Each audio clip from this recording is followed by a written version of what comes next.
Well, anybody that knows me reasonably well knows that I love any sort of front on a radio that looks like it's got, excuse me, brushed aluminium, or that sort of really nice look that, it's just something that, it's a fetish. I can't help it. Now, this came from my mate Alan down in Melbourne, and he had a moment of weakness, and this is really nice. It's just, when I saw the photo, I thought, it can't be that nice, but it is. And no skip running at the moment, unfortunately. It's as quiet as a mouse out there. We're on an antenna about 100 odd feet up, and look at the band. It is quiet. Excuse me. And just to assure you, on a receiver test, it's receiving sort of 0.2, 0.3 of a microvolt, almost noise free, which is amazing. We normally, 0.5's fine. So working like a dream. Even comes with the original Lafayette microphone, and I had to look twice, to be honest, because it's been a while since I've seen one of these mics, and I thought, wow. We've got one of the mobiles out there with Lafayette. I'll need to dig that out. Finding it will be the big trick. But anyway, nice base station. They came with A&L noise blanker, SWR, which at the moment is, as you can see, we're using a tuner actually on this antenna at the moment. It's tuned for 10 meters, but we're fine. SWR is looking good. 1, 2, test. Anybody hear us? Never know. Skip might open up. Excuse me, they had a modulation meter control that you could vary from your calibration, PACB of course, and tone switch, which is quite good. And then you had your calibrate for both modulation, SWR, RF gain, etc. Clarifier. This one's stock standard too. No holes drilled, mods done. AM, etc. Carrier on AM. Testing 1, 2, and actually what we can do is turn the volume up on our cobra just a little bit. 1, 2, 1, 2. Oh, good if I go to AM on that one. Sorry. That would help, wouldn't it? 1, 2, 3. 1, 2, 3, 4, 5. So I'm knocking my camera with the mic. That's clever. 1, 2, test. Yeah, no, that's sounding good. Back over to lower sideband. And 1, 2. Oh, okay. Two things there. Turn volume down. And I would say I need to just move my clarification.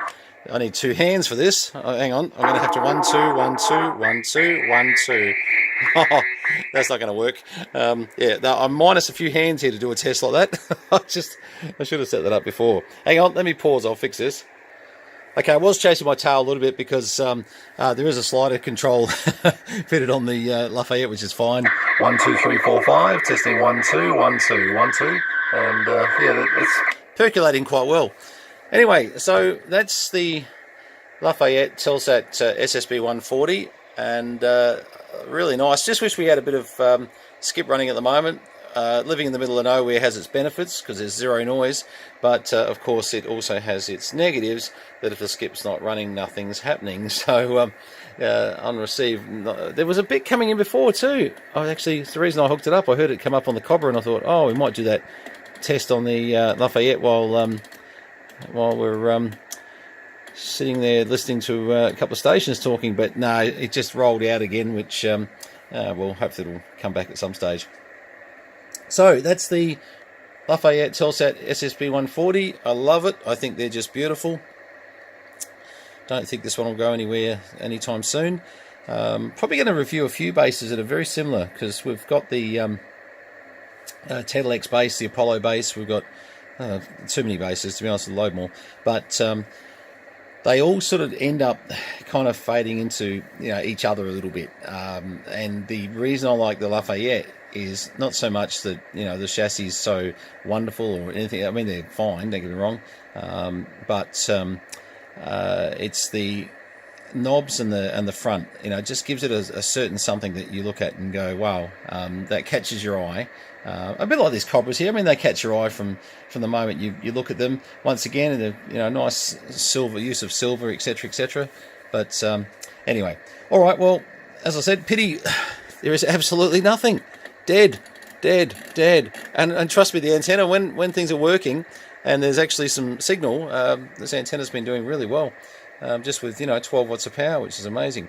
All right, 73s. A big thank you to Alan down there in Melbourne, and always a pleasure. Thank you for the other Apollo as well that you sent me too. I forgot to make a mention of that, and all received beautifully. Oh, by the way, if you ever buy anything from Alan, you won't need to buy carpet. He packs his radios with all this carpet stuff. It's amazing. It's got to add 5 kilos to the box, but let me tell you something. There's no way Courier Driver could kick that box, and the way Alan packs it, no way the radio is going to be damaged. I was really impressed with that. So congrats, Al. That's fantastic, and thanks for putting the effort in. Much appreciated. Okay, 73s, VK3, Charlie Mike. All the best.